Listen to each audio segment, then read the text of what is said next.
नमस्कार साथियों, कैसे हैं आप सभी। स्वागत है आप सभी का आपके अपने परिवार अपने YouTube channel Harish classes Bulandshahr में। कैसे हैं आप सभी। आशा करते हैं कि आप सभी अच्छे होंगे और आपकी तैयारी बहुत बेहतर तरीके से चल रही होगी। जैसा कि आपको पता है कि कंटिन्यू हमारी ज्योग्राफी की जो सीरीज़ है वो आ रही है और पिछली क्लास में हमने ऊर्जा संसाधन के बारे में पढ़ा और मैंने भारत के प्रमुख तेल उत्पादक क्षेत्रों के बारे में बताया। तो आज हम नक्शे के माध्यम से यानी मैप के माध्यम से भारत के प्रमुख तेल उत्पादक क्षेत्रों के बारे में हम पढ़ेंगे। ठीक है, तो एक एक चीज़ को हम देखेंगे कि तेल उत्पादक क्षेत्र कौन कौन सा होता है और कौन कौन से ऐसे क्षेत्र हैं जहां से तेल उत्पन्न किया जाता है यानी निकाला जाता है भारत के क्षेत्रों से। तो भारत के क्षेत्र विद मैपिंग के माध्यम से आज हम इसको समझेंगे। देखिए, चलिए मैं मैप बना देता हूँ पहले और इसके माध्यम से हम समझेंगे। तो देखिए, मेरे साथ बनाते हुए चलना है आपको भाई। देखिए, इसमें यह है कि आप मैप के माध्यम से चीज़ों को ज़्यादा समझ लोगे तो कहीं ना कहीं बहुत सारी चीज़ें आपकी क्लियर हो जाती हैं, फैक्ट बहुत सारे क्लियर हो जाते हैं मैपिंग के माध्यम से।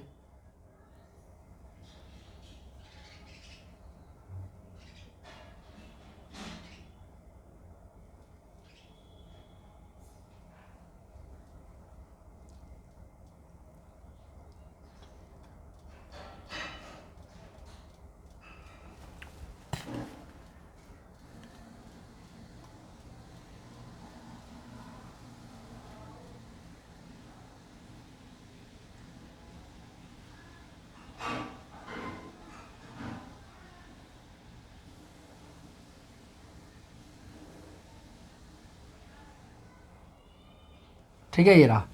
तो आप देख सकते हैं यहाँ से थोड़ा सा वैसे बन गया है।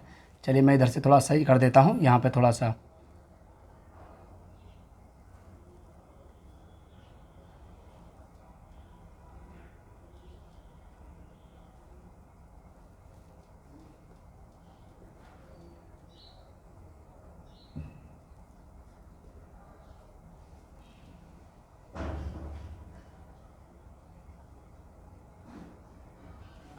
ठीक है, ये रहा मैप।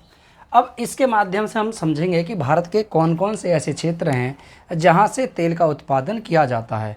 तो कौन कौन से क्षेत्र हैं जहाँ से तेल निकाला जाता है और ऐसे क्षेत्र कौन कौन से हैं जहाँ से तेल सबसे अधिक मात्रा में निकाला जाता है। तो देखिए, सबसे पहले तेल उत्पादक क्षेत्रों में यहाँ पर है तेल उत्पादक क्षेत्र। ठीक है, यहाँ पे 5 हैं, आप देख सकते हैं। और ठीक है, इसके अलावा यहाँ पर हैं 2-3 क्षेत्र। ठीक है, और यहाँ पे है, यहाँ पे बॉम्बे हाई है यहाँ पे, और इसके अलावा इधर हैं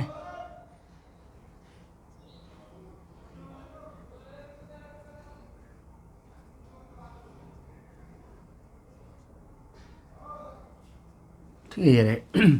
तो ये तेल उत्पादक क्षेत्र हैं जहाँ जहाँ से तेल निकाला जाता है। और ये रहे यहाँ पे तेल उत्पादक क्षेत्र, यहाँ पे तेल उत्पादक क्षेत्र। जैसे यहाँ पर है, इसका नाम है डिगबोई।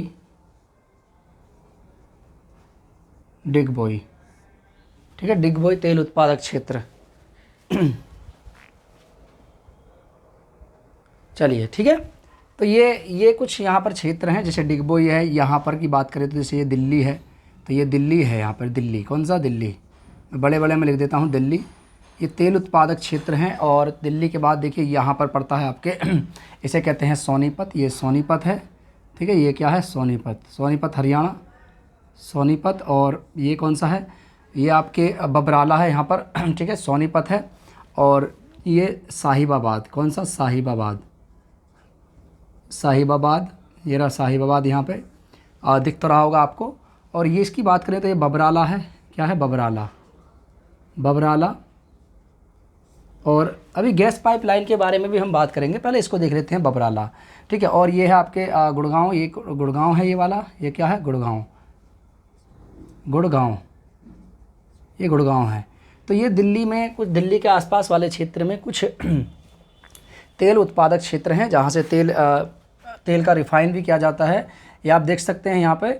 और यहाँ पे सबसे ज़्यादा तेल तो मैंने बताया था कि जो पेट्रोलियम सबसे अधिक मात्रा में जिस क्षेत्र से निकाला जाता है उसी क्षेत्र को हम जानते हैं किसके नाम से, उसे बॉम्बे हाई के नाम से जानते हैं। ठीक है, और यहाँ पे अभी बहुत सारी चीज़ें आएंगी यहाँ पर, जैसे कि बसीन क्षेत्र है ये वाला। कौन सा है, ये बसीन क्षेत्र। कौन सा है, बसीन, ये बसीन है यहाँ पर, ठीक है, बसीन क्षेत्र, ठीक है। ये है आपके बॉम्बे हाई, ये क्या है, बॉम्बे हाई, बॉम्बे हाई, ये बॉम्बे हाई वाला क्षेत्र है। और ये आपका अंकलेश्वर है, यहाँ पर देखिए अंकलेश्वर यहाँ पड़ता है, ये अंकलेश्वर वाला क्षेत्र है यहाँ पर, अंकलेश्वर, ठीक है। ये रहा अंकलेश्वर, मैं इधर लिख देता हूँ क्योंकि अभी बहुत सारी चीज़ें इसमें और आएंगी। तो ये है आपके अंकलेश्वर, क्या है, अंकलेश्वर, ठीक है। ये बताया था मैंने पहले भी, कभी चर्चा करी थी इसके बारे में, अंकलेश्वर है, ठीक है। और यहाँ पर कुछ क्षेत्र ऐसे हैं जैसे यहाँ पर एक और है नहर कटिया, ये रहे नहर कटिया, नहर कटिया, ये नहर कटिया है। और ये शिव सागर है यहाँ पर, ये रहा शिव सागर, शिव सागर, ये शिव सागर है, तेल का क्षेत्र है यहाँ पर। और डिगबोई भारत में सबसे पहला तेल का कुआं यहीं पर खोजा गया था, और इसी के असम वाले क्षेत्र में। अगर आपसे पूछा जाए कि सबसे पहले तेल के कुएं का पता किस क्षेत्र में, यानी भारत के किस राज्य में लगाया गया था, तो वो था आपके 1860 में, यहाँ पर इसका नाम था असम, असम में पाया गया था डिगबोई। और यहाँ पर एक और है यहाँ पर, जिसे बोलते हैं हम मोरान, ये क्या है, मोरान। तो मोरान एक क्षेत्र है, यहाँ भी तेल निकाला जाता है यहाँ पर। तो मोरान हो गया यहाँ पे। उत्तर प्रदेश की बात करें तो देखिए यहाँ पर पड़ता है शाहजहानपुर, क्या है, शाहजहानपुर, शाहजहानपुर, ठीक है, शाहजहानपुर, शाहजहांपुर जिसे बोलते हो आप, शाहजहानपुर, ये शाहजहानपुर है यहाँ पर। और इसके बाद एक और पड़ता है जगदीशपुर, तो जगदीशपुर भी यहीं पर पड़ता है, जगदीशपुर, ठीक है, जगदीशपुर, जगदीशपुर, ये भी एक तेल उत्पादक क्षेत्र है जगदीशपुर। और इसी के साथ साथ औरैया, औरैया भी यहीं पर पड़ता है सर, औरैया, ठीक है, औरैया, औरैया। ये कुछ तेल उत्पादक क्षेत्र हैं भारत के, जहाँ से तेल का रिफाइन किया जाता है, तेल निकाला जाता है। लेकिन भारत में सबसे अधिक मात्रा में तेल निकालने वाला क्षेत्र है, ठीक है, भारत में सबसे अधिक मात्रा में, ठीक है, गैस जो निकाली जाती है बॉम्बे हाई से निकाली जाती है, तेल भी इसी वाले क्षेत्र से निकाला जाता है। अपतटीय क्षेत्र बोलते हैं इसे, ये पश्चिमी तटीय अपतटीय क्षेत्र है, ये पूर्वी अपतटीय क्षेत्र है। और एक क्षेत्र है आपके यहाँ पर पड़ता है कृष्णा और गोदावरी, कृष्णा और गोदावरी का जो क्षेत्र है, उस क्षेत्र से, यहाँ पर इस वाले क्षेत्र से ही तेल निकाला जाता है यहाँ पर। और इसके साथ साथ सर कुछ क्षेत्र ये भी हैं, इस क्षेत्रों की बात करें जैसे बड़ौदरा, ये कौन सा है, बड़ौदरा है, ये वाला क्षेत्र बड़ौदरा, ठीक है, बड़ौदरा, गुजरात का बड़ौदरा, ये बड़ौदरा वाला क्षेत्र है। इसी के साथ साथ सर यहाँ पे ये कलौल है, क्या है, कलौल, कलौल, ये कलौल वाला क्षेत्र है, यहाँ से भी तेल निकाला जाता है। और इसके साथ साथ सर यहाँ पे है झाबुआ, कौन सा है, झाबुआ, झाबुआ। तो ये कुछ भारत के प्रमुख तेल उत्पादक क्षेत्र हैं। आप इनको एक बार दो बार अच्छे तरीके से याद कर लीजिए, जिससे कि आपको एक ही और दो बार में ही याद हो जाएं, ठीक है। चलिए यहाँ तक हो गया। अब हम बात करेंगे सर प्राकृतिक गैस की, कि प्राकृतिक गैस किसे कहते हैं और प्राकृतिक गैस होती क्या है, प्राकृतिक गैस से संबंधित जो भी परियोजनाएं जुड़ी हैं वो कौन कौन सी होती हैं, इनके बारे में हम बात करेंगे। कल हमने ऑयल से संबंधित प्रमुख तेल शोधन शालाओं के बारे में बात की। तेल शोधनशालाएँ कौन कौन सी होती हैं, कहाँ कहाँ स्थित हैं, किसका निर्माण कब किया गया था। और मैंने बताया था कि 23 तेल शोधनशालाएँ हैं भारत में। कितनी है इनकी संख्या, 23 तेल शोधनशालाएँ हैं। 23 तेल शोधनशाला में से मैंने लगभग 13 तेल शोधनशालाएँ आपको पढ़ाई। सबसे बड़ी मैंने बताई थी कि भारत की सबसे बड़ी जो तेल शोधनशाला है, भारत की ही नहीं बल्कि विश्व की भी सबसे बड़ी, तो सबसे बड़ी तेल शोधनशाला जैसे रिफाइन किया जाता है, रिफाइनरी ऑयल, ये रिफाइनरी हैं, ठीक है, वो कौन सी थी, वो जामनगर गुजरात, जामनगर, ये सबसे बड़ी है जामनगर गुजरात में। और ये सबसे बड़ी तेल शोधनशाला है, इसका आप ध्यान रख लेना, सबसे बड़ी तेल शोधनशाला जामनगर गुजरात। इसको रिलायंस इंडस्ट्रीज के अंतर्गत रखा गया है, रिलायंस इंडस्ट्रीज, ठीक है, इंडस्ट्रीज, इस पर इसका अधिकार है। और इसमें प्रतिदिन लगभग 27 मिलियन टन, ठीक है, प्रतिदिन तेल इससे रिफाइन किया जाता है। और ये एशिया, ये भारत की ही नहीं बल्कि विश्व की भी सबसे बड़ी तेल शोधनशाला है। इसके निर्माण की बात करें जो जामनगर में बनाई गई थी सर, इसके निर्माण 1999 में इसका निर्माण हुआ था, यानी इसकी स्थापना 1999 में की गई थी। और इस सबसे बड़ी तेल शोधनशाला है पूरे विश्व की, इससे बड़ी विश्व में कोई भी तेल शोधनशाला नहीं है। ये गुजरात की है और वर्तमान में ये अंबानी परिवार, ठीक है, उसी से संबंधित है। इसको आप ध्यान रख लेना। चलिए इसको आप एक दो बार नोट कर लीजिए, एक दो बार याद कर लीजिए, आपकी GK GS बहुत अच्छी तरीके से आपके याद होती चली जाएगी। चलिए अब बात करते हैं हम प्राकृतिक गैस की। सर प्राकृतिक गैस होती क्या है? प्राकृतिक गैस का निर्माण कैसे होता है? जिस तरीके से कोयले और कोयले के साथ साथ पेट्रोल का निर्माण होता है, उसी तरीके से गैस का भी निर्माण होता है। आप देखते होंगे कि जैसे आप सामान्यतः हम गाँव की बात करें तो गाँव में आप क्या करते हैं कि कहीं पर जब गोबर का जमाव ज़्यादा हो जाता है या फिर कोई चीज़ सड़ने गलने लगती है तो वहाँ से एक बदबू, यानी कह सकते हैं स्मेल आती है। स्मेल आती है तो आप कहोगे भाई यहाँ पर बहुत ज़्यादा स्मेल आ रही है, यानी चारों तरफ वायु प्रदूषित हो गई है। तो वो वायु क्या होती है? वायु गैसों का मिश्रण है। वायु जो है वो गैसों का मिश्रण है। तो वायु में क्या उपस्थित होती हैं? गैसें उपस्थित होती हैं। तो गैसें ही होती हैं, ठीक है, उनमें बहुत सारी गैसों का समावेशन हो जाता है, मिश्रण हो जाता है, तो गैसें बन जाती हैं। अब इसमें क्या होता है, देखिए आप कभी जैसे गोबर देखते हैं तो गोबर, यानी गोबर से भी गैसें होती हैं, मीथेन गैस, ठीक है। और इसके साथ साथ आप जैसे कि माचिस की तिल्ली जला देते तो वहाँ से सल्फ़र डाइऑक्साइड गैस निकलती है। तो बहुत सारी गैसों का वहाँ से क्या होता है, बहुत सारी गैसें निकलती हैं। अब इनमें क्या होता है कि जैसे मैंने कहा था कि अभी यहाँ बात कर रहा था मैं कि जिस प्रकार से कोयले और पेट्रोल का निर्माण होता है बिल्कुल उसी प्रकार से गैसों का भी निर्माण होता है। बस फ़र्क इतना पड़ता है कि ये उसी जगह पर उपस्थित होती है जहाँ पेट्रोल और गैस होता है, जहाँ पेट्रोल होता है। पेट्रोल के कुएँ जहाँ होते हैं, कुओं की ऊपरी सतह पर गैसों का जमाव होता है। जब पेट्रोल को नीचे से निकाला जाता है तब उसके साथ साथ गैसें भी उसी से निकलती हैं ऊपर। जब ऊपर आती हैं तो इन गैसों का अलग अलग इनको स्टोर करके रख लिया जाता है, पात्र में स्टोर करके रख लिया जाता है और इनका कई प्रकार से उपयोग भी किया जाता है। अभी बात करेंगे उस चीज़ के लेकर के। तो सबसे पहले बात करते हैं कि हम प्राकृतिक गैस के बारे में। देखिए एक तो गैसें होती हैं कृत्रिम, जो मानव के द्वारा बनाई जाती हैं, और एक गैसें होती हैं प्राकृतिक, जो प्रकृति स्वयं देती है गैसों को, ठीक है। चलिए तो बात करते हैं हम गैस, प्राकृतिक गैस किसकी? प्राकृतिक गैस की। प्राकृतिक गैस, ठीक है, इम्पोर्टेंट है ये और काफ़ी बार एग्जाम में पूछे भी गए हैं गैसों से संबंधित। गैसों का मिश्रण की बात करें, देखिए वायुमंडल में गैसें कई प्रकार से पाई जाती हैं। सबसे अधिक मात्रा में पाई जाने वाली जो गैस है प्रकृति में, ठीक है, हम सबकी बात कर रहे हैं तो एक बार अच्छे तरीके से बात कर लेते हैं। तो प्रकृति में सबसे अधिक मात्रा में नाइट्रोजन गैस पाई जाती है। क्या पाई जाती है? नाइट्रोजन गैस पाई जाती है। नाइट्रोजन का तो प्रतिशत है वो कितना है? 78% नाइट्रोजन पाई जाती है। कहाँ? प्रकृति में। इसके बाद ऑक्सीजन की उपस्थिति पाई जाती है। सर ऑक्सीजन की उपस्थिति ये कितना होता है? सर 21%, यानी कहने का मतलब है 20.9% हम कह सकते हैं इसका 21% ऑक्सीजन पाई जाती है। उसके बाद सर फिर ऑर्गन आती है, आर्गन की मात्रा की बात करें तो ये लगभग ज़्यादा उपस्थिति नहीं होती है इसकी, ये 0.93, कितना? 0.93% पाई जाती है आपके क्या? आर्गन। और इसके साथ साथ सर कितना होता है? और उसके बाद सर आपके CO2 क्या पाई जाती है? CO2 कार्बन डाइऑक्साइड पाई जाती है। ये 0.04% के आसपास ये पाई जाती है। उसके बाद अन्य गैसों की बात करें तो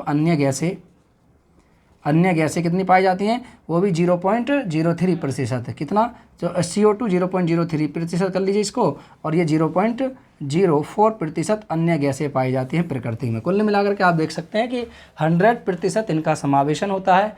आप पूरे अच्छी तरीके से इनको देख सकते हैं। तो इतने मात्रा में गैसें उपस्थित होती है वायुमंडल में। लेकिन प्रकृति में जो गैसें हम निकालते हैं वो गैसें पेट्रोल के साथ साथ ही ऊपरी सतह पर आती हैं और इन्हीं को ही प्राकृतिक गैसें कहते हैं। और ये भी प्राकृतिक गैसें हैं। सबसे अधिक मात्रा नाइट्रोजन की 78%, उसके बाद ऑक्सीजन 21%। इसे प्राणदायी गैस भी कहते हैं। क्या बोलते हैं? इसे जीवनदायी गैस भी कहते हैं ऑक्सीजन को।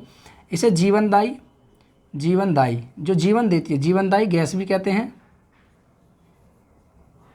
क्यों कहते हैं इसे जीवनदायी गैस? क्योंकि इसके बगैर जीवन संभव नहीं है। आप देख सकते हैं मानव यानी जो जीव जंतु होते हैं वो किसका अवशोषण करते हैं, ऑक्सीजन का अवशोषण करते हैं, जबकि कार्बन डाइऑक्साइड का उत्सर्जन करते हैं। और उत्सर्जन जब हम कार्बन डाइऑक्साइड का करते हैं तो हमारे उत्सर्जन के कारण ही पेड़ पौधों की वृद्धि होती है, पेड़ पौधे जीवित होते हैं।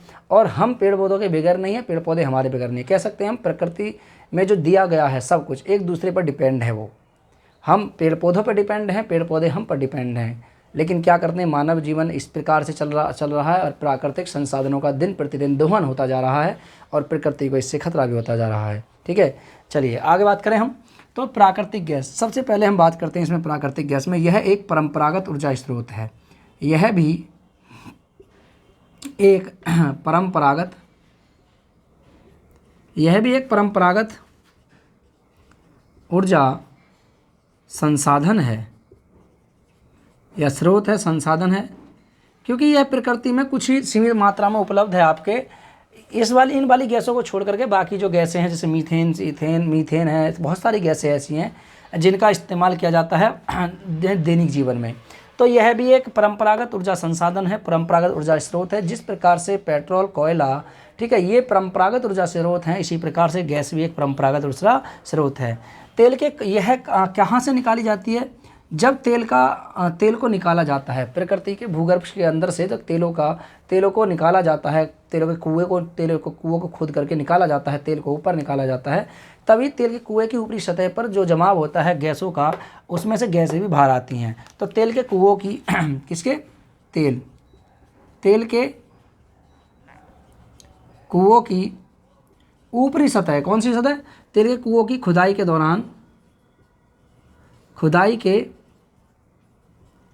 दौरान ये बाहर आती हैं, या फिर दौरान या फिर समय लिख लीजिए, खुदाई के समय यह बाहर आती हैं, यह बाहर निकलती हैं गैसें बाहर निकलती हैं। जब तेल के कुओं की खुदाई की जाती है तभी उसी समय ये गैसें बाहर निकलती हैं। क्यों निकलती हैं? क्योंकि मैंने बताया था कि जब तेल के कुएं होते हैं तो तेल के कुएं की ऊपरी सतह पर ही इनका जमाव होता है और ये उसके समय ही बाहर निकलने लगती हैं। फिर इनको भी स्टोर करके रख लिया जाता है, पात्रों में इनको स्टोर करके रख लिया जाता है। सामान्यतः इनका उपयोग कई प्रकार से किया जाता है। प्राकृतिक गैसों का उपयोग की बात करें तो इनका जो उपयोग है वो उपयोग कई प्रकार से किया जाता है। अब ये किस तरीके से इनका उपयोग किया जाता है, देखिए, बात करें इनके उपयोग की तो देखिए, ताप विद्युत संयंत्र में, किसमें? ताप शक्ति या ताप विद्युत संयंत्रों में इसका उपयोग किया जाता है, ताप शक्ति संयंत्र में। अब ये ताप शक्ति संयंत्र क्या होते हैं, इनकी अगर हम बात करूं तो ताप शक्ति संयंत्र एक ऐसे संयंत्र होते हैं जहां पर मुख्य टरबाइन को भाप के माध्यम से चलाया जाता है। इस भाप को उत्पन्न करने के लिए कोयला, ठीक है, जल तथा जल के साथ साथ गैसों का उपयोग किया जाता है। यानी गैसें उसमें छोड़ी जाती हैं, भाप उत्पन्न होती है। इसके कारण जो मुख्य टरबाइन होता है जिससे विद्युत शक्ति उत्पन्न की जाती है, यानी विद्युत उत्पादन की जाती है, उसके मुख्य टरबाइन को चलाने के लिए भाप की हमें आवश्यकता होती है। उस भाप को उत्पन्न करने के लिए गैसों का प्रयोग किया जाता है। इसका प्रयोग किसमें किया जाता है? ताप शक्ति संयंत्रों में। ठीक है, थोड़ा गले में प्रॉब्लम है तो आप लोग थोड़ा समझ लीजिए। चलिए दूसरी बात करें तो इसमें से इसका इस्तेमाल किया जाता है उद्योगों में इसका कई रूपों से प्रयोग किया जाता है। जैसे वेल्डिंग के रूप में इसका इस्तेमाल किया जाता है, गैसों का वेल्डिंग करने के लिए, ठीक है। और भी बहुत सारे उद्योगों में इसका इस्तेमाल किया जाता है, वेल्डिंगों में इसका इस्तेमाल किया जाता है, गाड़ियों के वेल्डिंग करने में या और भी अन्य तरीके से आप देख सकते हैं वहाँ पर भी गैसों का इस्तेमाल किया जाता है। ठीक है, इसके साथ साथ घरेलू उपयोग में, किसमें? घरेलू उपयोग में सबसे बड़ी मात्रा तो इसकी घरेलू उपयोग में प्रयोग की जाती है। घरेलू उपयोग में जैसे रसोई में खाना बनाने के लिए इसका इस्तेमाल किया जाता है। और इसके साथ साथ इसका उपयोग जो किया जाता है वो है सर उर्वरक उपयोग में। किसमें? उर्वरक बनाने में, उर्वरक उत्पादन। तो उर्वरक उत्पादन में इसका उपयोग किया जाता है। किसका? गैसों का। उर्वरक उत्पादन में जैसे आप देख सकते हैं कि यूरिया में गैसों का प्रयोग किया जाता है, यूरिया बनाने में गैसों का प्रयोग किया जाता है। यूरिया का फॉर्मूला होता है NH2CO NH2। आप देख सकते हैं यहाँ पर, देखिए अब देखिए ये जो यूरिया है गैसों का मिश्रण है ना, है नाइट्रोजन है, हाइड्रोजन है, कार्बन डाइऑक्साइड है, ऑक्सीजन है, नाइट्रोजन, हाइड्रोजन। तो ये आप देख सकते हैं कि उर्वरक उत्पादन में भी गैसों का उपयोग किया जाता है, यानी यहाँ पर यूरिया बनाने में भी इसका इस्तेमाल किया जाता है। नोट कीजिए फटाफट जल्दी, फिर आगे हम चलते हैं और आप इसको भी नोट कर लीजिए क्योंकि ये भी एक इम्पोर्टेंट है। ये है भारत के प्रमुख तेल उत्पादक क्षेत्र, ठीक है, भारत के तेल उत्पादक क्षेत्र। तो भारत के तेल उत्पादक क्षेत्र हैं ये, आप देख सकते हैं ये यहाँ पर तेल उत्पादक क्षेत्र है, इसको आप नोट कीजिए फटाफट जल्दी, फिर आगे हम चलते हैं आगे, ठीक है। चलिए यहाँ तक नोट कर लिया, चलिए आगे बात करें। इसको मैं हटा देता हूँ यहाँ पे, क्योंकि हम किसके बारे में बात करें, गैसों के बारे में। चलिए इसको मैं हटा देता हूँ यहाँ से। भाई आपके लिए ना बहुत अच्छी तरीके से मेहनत की जा रही है और एक एक चीज़ें आपको सर्टिफाई करके ही बताई जा रही हैं। अगर आपको लगे कि आपने कुछ और पढ़ा है तो आप हमें कमेंट करके बताइए तुरंत की तुरंत कि मैंने ये पढ़ा है और आपने ये पढ़ाया है। अगर हमसे कोई गलती हुई होगी तो उसमें निश्चित ही सुधार किया जाएगा, ठीक है। ऐसा नहीं है कि देखिए, क्योंकि हर बुक में अपना अलग अलग तरीका होता है और जो बुकों के माध्यम से बताया जाता है तो हर बुक में सेम तरीका नहीं होता है। इसलिए मैं कहता हूँ कि प्रत्येक टीचर का भी तरीका सेम जैसा नहीं होता है। आपको किसी और टीचर का तरीका अच्छे से समझ में आए। हो सकता है कि मैं आपको कितना भी बेहतर तरीके से समझा दूँ, लेकिन अगर आपके माइंड में किसी दूसरे टीचर का तरीका बैठा हुआ है तो वहाँ पर आप उन्हीं टीचरों के वहाँ से माध्यम से ही समझोगे। मैं कितना भी समझाने की कोशिश करूँ लेकिन आपके दिमाग में बहुत थोड़ा कम आएगा। तो आपके देखिए तरीके सेम जैसे नहीं होते हैं, एक जैसे नहीं होते हैं। और इसी प्रकार से कि किताबों का मेथड भी सब में सेम जैसा नहीं होता है, कहीं थोड़ी बहुत चेंजिंग तो आती है। चलिए इसमें तो यहाँ पर बात कर रहे थे, अब बात करते हैं इसमें आगे। तो देखिए यह एक स्वच्छ ऊर्जा ईंधन है, इसके बारे में बात करें, ऊर्जा संसाधन है। तो गैस जो होता है प्राकृतिक गैस, यह है एक स्वच्छ ऊर्जा संसाधन है। क्या है? यह एक स्वच्छ ऊर्जा संसाधन है। अब देखिए इसे स्वच्छ ऊर्जा संसाधन क्यों कहते हैं, ये एक स्वच्छ ऊर्जा संसाधन क्यों माना जाता है? क्योंकि जब इसको निकाला जाता है तो उस समय इसमें कार्बन डाइऑक्साइड की उपस्थिति कम होती है। कार्बन डाइऑक्साइड के उत्सर्जन की उपस्थिति कम होने के कारण इसे प्रकृति के अनुकूल समझा जाता है। यानी जो प्राकृतिक गैसें होती हैं इनको प्रकृति के अनुकूल समझा जाता है, इसलिए इसे स्वच्छ ऊर्जा संसाधन कहते हैं। क्योंकि इसके जलने से ज़्यादा प्रदूषण नहीं होता है। और ये कहते हैं, आप देखते हैं कि अभी माननीय श्री प्रधानमंत्री नरेंद्र मोदी जी ने भी उज्ज्वला योजना प्रारंभ की थी। हर घर सिलेंडर पहुंचाने की बात की थी उन्होंने और पहुंचाए भी थे उन्होंने, ठीक है। तो हर घर सिलेंडर के बारे में उज्ज्वला योजना लेकर आए थे। वो किस लिए? कार्बन उत्सर्जन कम करने के लिए, जिससे कि प्रदूषण ना हो, प्रदूषण को कम करने के लिए और इसके साथ साथ वातावरण को स्वच्छ बनाने के लिए ये योजना का प्रारंभ किया गया था। तो यह एक स्वच्छ ऊर्जा संसाधन है। क्यों है? क्योंकि जब इसको निकाला जाता है तो इसमें कार्बन डाइऑक्साइड का उत्सर्जन बहुत कम मात्रा में होता है, इसलिए इसे प्रकृति के अनुकूल समझा जाता है और इसलिए इसे ऊर्जा संसाधन कहते हैं, ठीक है, याद रखना इसमें। और इसे वर्तमान शताब्दी का ईंधन भी कहा जाता है, आप इसको ध्यान रख सकते हैं। इसे वर्तमान शताब्दी का ईंधन, इसे वर्तमान शताब्दी का ईंधन भी कहा जाता है, ठीक है। इसे वर्तमान शताब्दी का ईंधन भी कहते हैं। क्यों कहते हैं इसे ईंधन माना जाता है वर्तमान शताब्दी का? क्योंकि आने वाले समय में या फिर आज युग में देखिए, आप देख सकते हैं कि गैसों के माध्यम से बहुत सारी चीज़ें चलती हैं। और आप देख सकते हैं कि ज़्यादातर गाड़ी सीएनजी पर आधारित हो गई है गाड़ी अब पूरी तरीके से।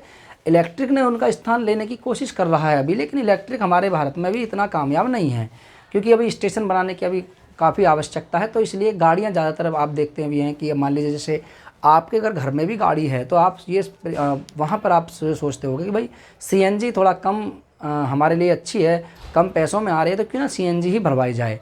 तो सीएनजी और ये इसका देखिए इसे ईंधन माना जाता है, या वर्तमान शताब्दी का ईंधन इसलिए कहते हैं क्योंकि इस पर आधारित बहुत सारे उद्योग डिपेंड हैं, इस पर आधारित बहुत सारी गाड़ियां डिपेंड हैं, क्योंकि इन्हीं के माध्यम से वो चीज़ें चलती हैं। पेट्रोल के साथ साथ गैसों से भी चलती हैं। तो इसे वर्तमान शताब्दी का ईंधन कहा जाता है, ठीक है। और इसकी खोज, इसके क्षेत्रों की खोज करने वाले जो एक संस्था है, तो इसके क्षेत्रों की खोज करने वाली जो संस्था है उसका नाम क्या है, ठीक है। चलिए, तो ONGC,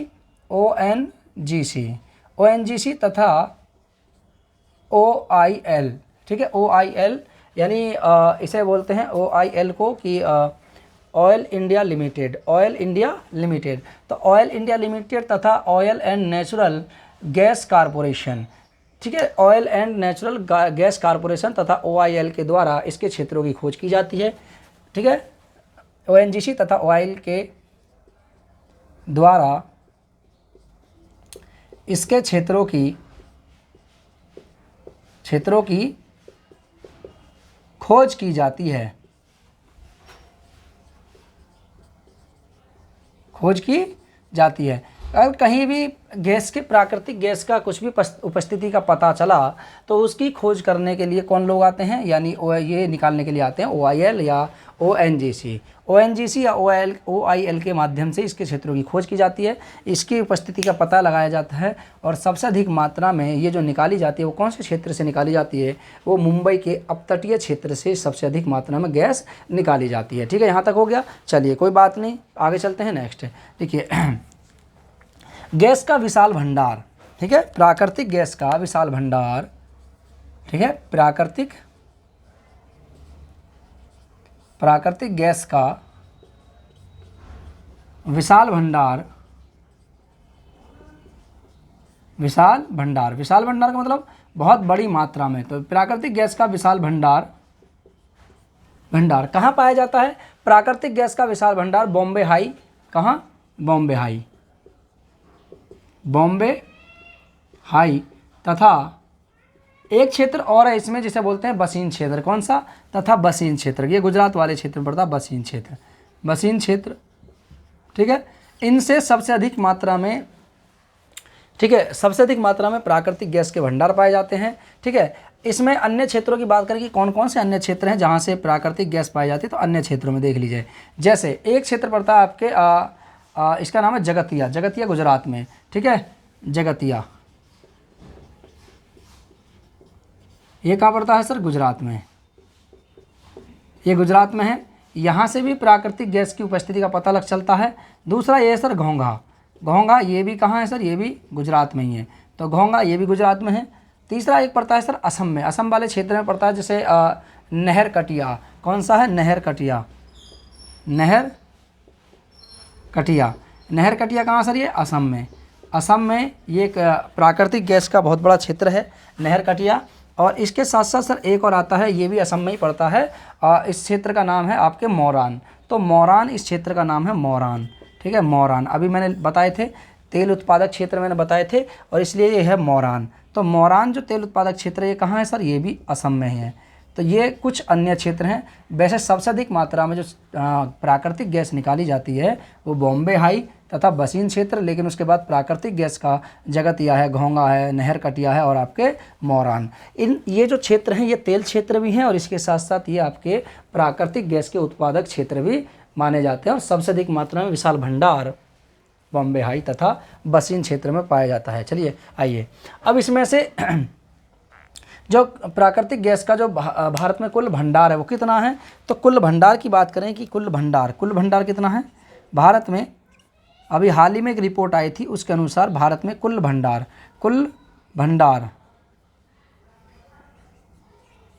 यहाँ तक दिख रहा है ना। कुल भंडार की बात करें तो लगभग कितना 1289 पॉइंट, ठीक है, 1289.81 बिलियन क्यूबिक, कितना? बिलियन घन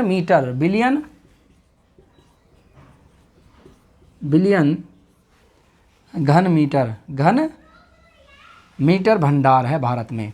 कितना है? इतना भंडार है भारत में, यानी 1289.81 बिलियन घन मीटर भंडार है भारत में प्राकृतिक गैस का। अब इसमें से कौन कौन से क्षेत्र में कहाँ कहाँ इसकी उपस्थिति का ज़्यादा पता चलता है? इसमें से लगभग 75% बॉम्बे हाई तथा बसीन क्षेत्र में है, ठीक है। ये कर लिया ना आपने, इसको तो आप हटा लीजिए, ये तो नोट कर लिया ना आपने, इसको छोड़िए।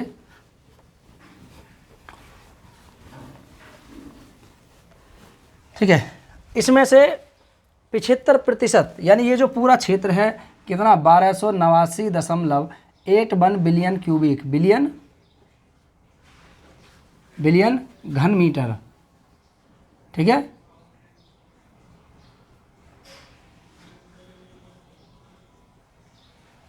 घन मीटर जो है इसमें से लगभग कम से कम बात करें तो देखिए 75%।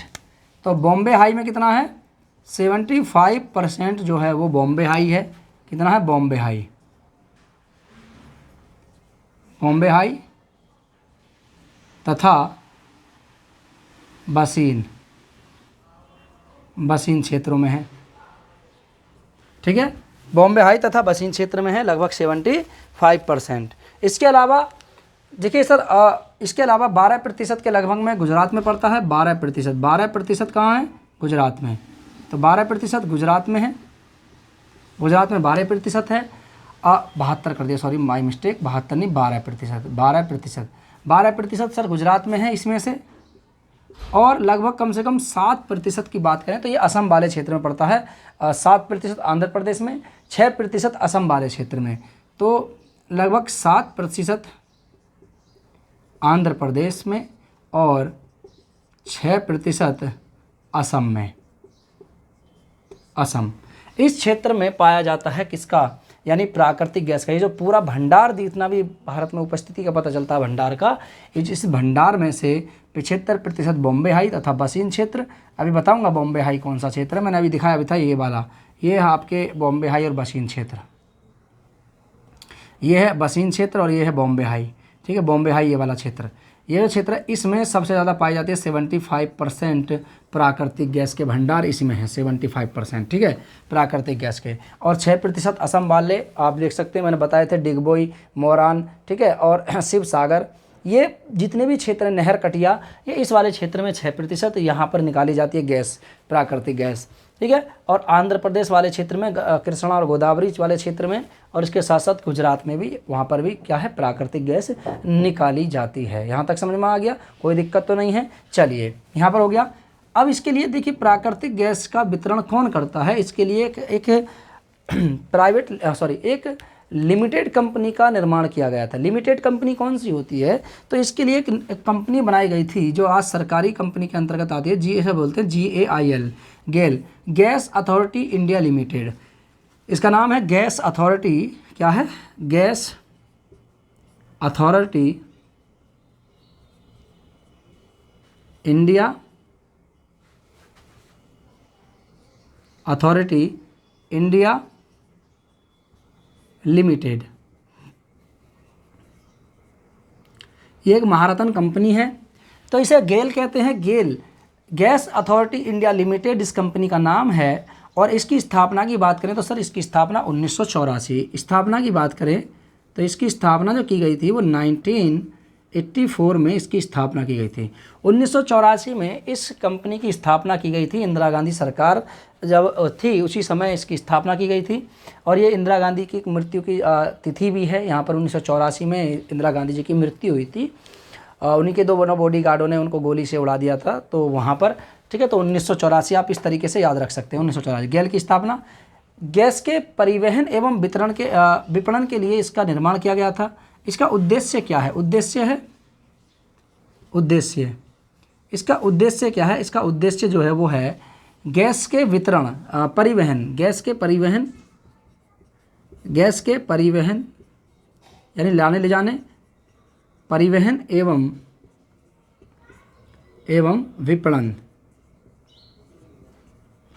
विपणन के लिए इसका निर्माण किया गया था। किसका? गेल का। गेल इंडिया लिमिटेड यानी gas authority of India limited, इसका निर्माण किया गया था। महारत्न कंपनियों में से एक है और इसे गेल कहते हैं। जैसे गेल, सेल, ठीक है, वेल, बहुत सारी कंपनियां हैं हमारे भारत में, महारत्न कंपनियां हैं। और इन एक होती है मिनी रत्न कंपनी, एक होती है महारत्न कंपनियां। महारत्न कंपनियों की श्रेणी में से एक आती है गेल, गैस इंडिया, और एक होती है ONGC, ये भी महारत्न कंपनियां। OIL महारत्न कंपनियां, ये सब महारत्न कंपनियों की श्रेणी में आते हैं। और गेल आपकी ये भी महारत्न कंपनी है। 1984 में इसकी स्थापना किसके लिए? गैसों के वितरण और विपणन के लिए और इसके परिवहन के लिए। तो परिवहन के लिए इसका निर्माण किया गया था। किसका? गैस का। चलिए, गेल का, यहाँ तक हो गया। अब गैसों से जुड़ी हुई कुछ भारत सरकार के अंतर्गत कुछ परियोजनाएं चलाई गई थी। एक परियोजना का नाम है जगदीशपुर हजीरा और क्या नाम है इसका? विजयपुर। तो जगदीशपुर हजीरा विजयपुर गैस पाइपलाइन एक परियोजना शुरू की गई थी। इस परियोजना का उद्देश्य क्या है और यह परियोजना क्यों बनाई गई थी, इसके बारे में बात करें तो एक परियोजना का निर्माण किया गया था। इस परियोजना का नाम था हजीरा। हजीरा हजीरा और हजीरा के साथ साथ इसमें विजयपुर, हजीरा विजयपुर, हजीरा विजयपुर और जगदीशपुर। क्या है? Jagdishpur. Jagdishpur gas pipeline, gas pipeline. देखिए इसका निर्माण किया गया था और ये कब बिछाई गई थी, इसकी लंबाई कितनी है, इसकी लंबाई की बात करें तो ये लगभग 1800 किलोमीटर इसकी लंबाई है। इस पाइपलाइन की जो लंबाई है वो लगभग कितना है? 1800 किलोमीटर। 1800 किलोमीटर लंबाई में एक गैस पाइपलाइन बिछाई गई थी। इसका नाम था हजीरा विजयपुर जगदीशपुर। जगदीशपुर आप जान सकते हैं, इस वाले ओडिशा वाले क्षेत्र में, पश्चिम बंगाल वाले क्षेत्र में, बिहार वाले क्षेत्र में, इन क्षेत्रों तक ये पाइपलाइन का इसका निर्माण किया गया था। इसका उद्देश्य क्या है? लंबाई तो होगी, इसका उद्देश्य क्या है? यह बॉम्बे हाई तथा बसीन क्षेत्र, जो हमारे पश्चिमी क्षेत्र हैं, पश्चिमी वाले क्षेत्र हैं, पश्चिमी व उत्तरी क्षेत्र, ठीक है, पश्चिमी व उत्तरी क्षेत्र, उत्तरी भारत के उर्वरक, विद्युत और इसके साथ साथ अन्य, ठीक है, अन्य उद्योगों को जोड़ने के लिए इसका निर्माण किया गया था, हजीरा विजयपुर जगदीशपुर गैस पाइपलाइन का। ठीक है, किसका निर्माण किया गया था? हजीरा विजयपुर जगदीशपुर गैस पाइपलाइन का। इसका निर्माण क्यों किया गया था? देखिए उद्देश्य क्या है इसका। इसका उद्देश्य था कि जो ये जहाँ से गैस सबसे अधिक मात्रा में निकाली जाती है, कहाँ से निकाली जाती है? एक है आपके बॉम्बे हाई, क्या नाम है? बॉम्बे हाई। बॉम्बे हाई तथा बसीन, ये दो क्षेत्र हैं जहाँ से 75% गैस निकाली जाती है। तो बॉम्बे हाई तथा बसीन क्षेत्र, बसीन क्षेत्र, ठीक है, बसीन क्षेत्र को पश्चिमी उत्तर, ठीक है, या उत्तर पश्चिमी, आप कह सकते हैं उत्तर पश्चिमी या पश्चिमी उत्तर, पश्चिमी उत्तर भारत को, उत्तर भारत के उद्योग, उत्तर भारत के उद्योग कौन कौन से? जैसे उर्वरक उद्योग, ठीक है, उत्तर भारत के उर्वरक, विद्युत तथा अन्य उद्योगों से जोड़ने के लिए एक पाइपलाइन बिछाई गई थी। इस पाइपलाइन को नाम दिया गया था हजीरा विजयपुर जगदीशपुर गैस पाइपलाइन। ठीक है, स्मार्ट बोर्ड नहीं आपको यहाँ पे दिखा देते कि ये पाइपलाइन कहाँ है, और ठीक है, बुक के माध्यम से आपको दिखा दिया जाएगा। ठीक है, चलिए आगे बता दूंगा मैं, आप टेंशन ना ले। आप इसको पहले कर लीजिए, नोट कर लीजिए, उसके बाद हम आगे चलते हैं फिर। ठीक है, चलिए इसको नोट कीजिए।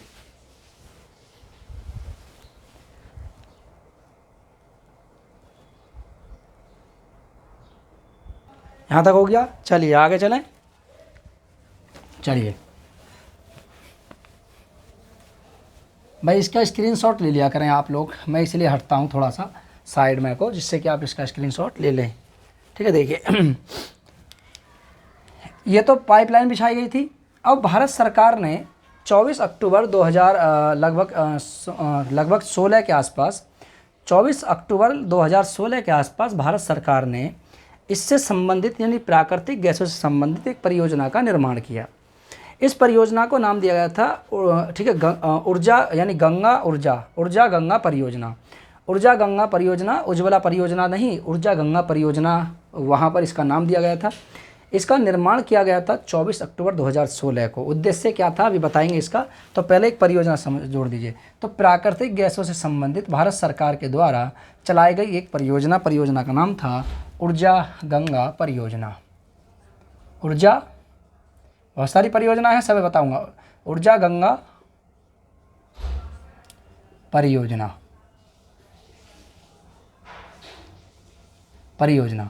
ऊर्जा गंगा परियोजना, इसका निर्माण किया गया था।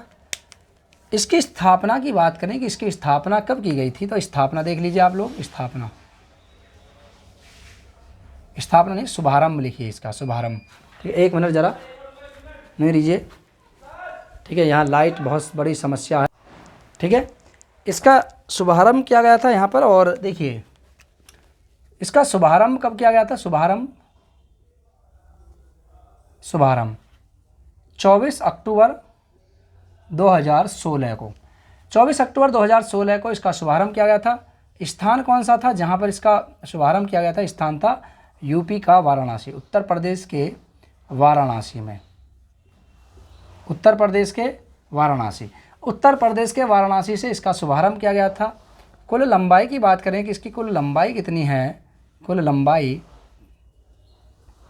वो है 3384 किलोमीटर।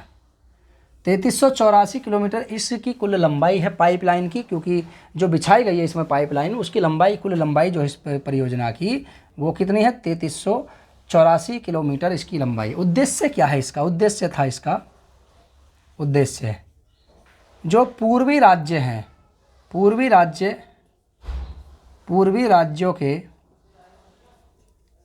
राज्य के निवासियों को, पूर्वी राज्य के निवासियों को पाइप्ड कंप्रेस्ड, ठीक है, पाइप्ड कंप्रेस्ड, कौन सी? Pipe compressed gas, pipe natural gas, हाँ पाइप नेचुरल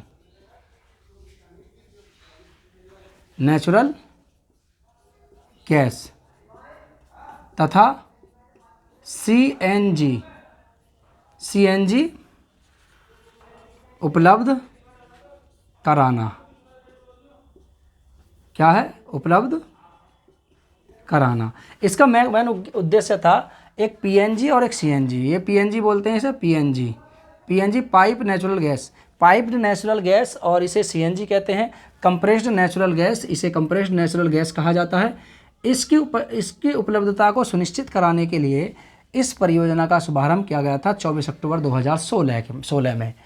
अभी तक ये पाइपलाइन केवल बिहार के बरौनी तक ही बिछाई गई है, अभी पूरी पाइपलाइन ये नहीं बिछाई गई, इसको ध्यान रख लेना। कुल लंबाई मैंने बात करी थी, इसमें कुल लंबाई कितनी है? 3384 किलोमीटर इसमें लंबाई है इसकी, जिसमें से 766 किलोमीटर लंबाई इसकी अकेले असम में है। असम में कितना है? असम में केवल इसकी जो लंबाई है टोटल, ओडिशा में, असम नहीं ओडिशा में, असम तक तो पहुंचेगा ही नहीं है, असम तक नहीं है, ओडिशा में इसकी जो लंबाई है वो 766 किलोमीटर है। और बाकी जो बची हुई लंबाई है, बाकी जो है वो है यूपी, ठीक है, बिहार, झारखंड, पश्चिम बंगाल और ओडिशा। पश्चिम बंगाल, बाकी जो लंबाई इसकी पश्चिम बंगाल, और थोड़ा सा हिस्सा इसका जा रहा है असम तक, लेकिन जा रहा है अभी इसका, लेकिन अभी पूरी बनी नहीं है ये, अभी बनने में इसका समय है थोड़ा सा, अभी पूरी बनी नहीं है ये पाइपलाइन, बिछी नहीं है ये केवल जगदीशपुर से लेकर के, जगदीशपुर यानी उत्तर प्रदेश के जगदीशपुर से लेकर के, और ये अभी तक बिहार के बरौनी तक ही पहुंची है।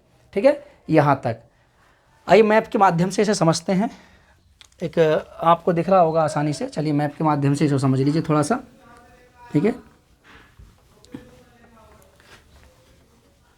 मैप के माध्यम से इसको समझिए। ये है आपके पाइपलाइन,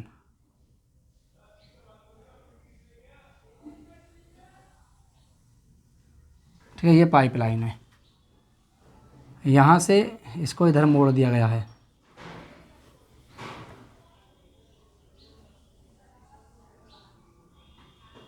ठीक है, ये रहा, यहाँ पे इसको, यह जगदीशपुर है, यहाँ से शुरू किया गया है इसको, वाराणसी के जगदीशपुर, यहाँ से यहाँ पे पड़ता है जगदीशपुर, और यहाँ पे पड़ता है फूलपुर, ये फूलपुर है,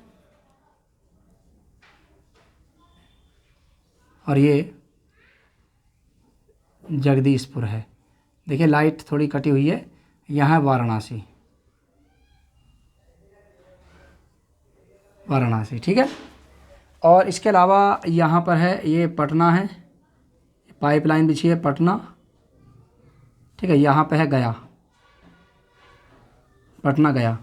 और इसके अलावा सर यहाँ पे है बिहार का, ये है बरौनी, क्या है? बरौनी,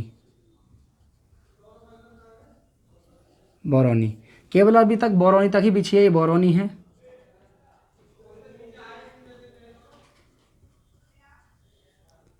केवल बरौनी तक ही बिछाई गई है अभी तक ये पाइपलाइन। तो यहाँ से लेकर के केवल यहीं तक अभी एक पाइपलाइन ही बिछी है, आगे तक अभी ये पाइपलाइन बिछी नहीं है। और यहाँ पे सर ये यहाँ पर इसका नाम है हल्दिया, ये पश्चिम बंगाल। ये यहाँ पर थोड़ा सा नीचे है, यहाँ पे जा रही है, इसको बोलते हैं हल्दिया। हल्दिया, ये हल्दिया है यहाँ पे, हल्दिया पश्चिम बंगाल में है। और ये है आपके कोलकाता, ये क्या है कोलकाता, कोलकाता, यहाँ पे कोलकाता है। और यहाँ पे बात करें तो सर यहाँ पे है आपके यहाँ पे पड़ता है पारादीप। तो आप देख सकते हैं ये नीचे दिख रहा है ना यहाँ तक पारादीप, ये पारादीप है,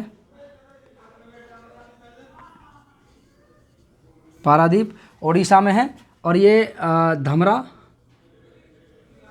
ये धमरा है, पारादीप धमरा। मैं लाइट बंद कर देता हूँ 1 मिनट के लिए थोड़ा सा।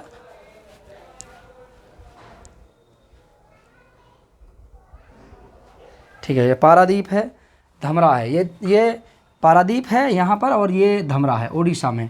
और इसके साथ साथ सर यहाँ पे है यहाँ पे पड़ता है बोकारो, यहाँ पे बोकारो है, ये क्या है बोकारो, ये यहीं पर लिख देता हूँ बोकारो, बोकारो। ठीक है, ये बोकारो है। और इसके साथ साथ सर यहाँ से एक निकलती है पाइपलाइन, इसमें जोड़ रही है, नगरों को जोड़ रही है। इसका नाम है सिंदरी, सिंदरी। ठीक है, सुंदरी मतलब है ना सिंदरी। और इसके साथ साथ यहाँ से आगे जाएंगे तो यहाँ पे एक पड़ता है दुर्गापुर, दुर्गापुर पश्चिम बंगाल, दुर्गापुर, ये पड़ता है दुर्गापुर यहाँ पे। ठीक है, और यहाँ पे थोड़ा सा इधर को जाएंगे, यहाँ पे पड़ता है जमशेदपुर, ये जगदीशपुर है, ये जमशेदपुर है, ये जमशेदपुर है। तो ये जोड़ रहा है इधर यहाँ पे। और यहाँ पे चलेंगे तो ये क्या है रांची, रांची, रांची झारखंड की राजधानी रांची, इसको भी जोड़ रहा है यहाँ पे। आगे आप जाएंगे तो यहाँ पे पड़ता है सर एक संबलपुर। ठीक है, संबलपुर उड़ीसा, संबलपुर यहाँ पे रहा। ठीक है, आगे चलेंगे, यहाँ पे पड़ता है राउरकेला, राउरकेला है यहाँ पे।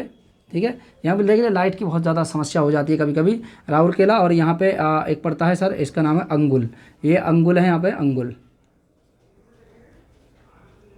अंगुल।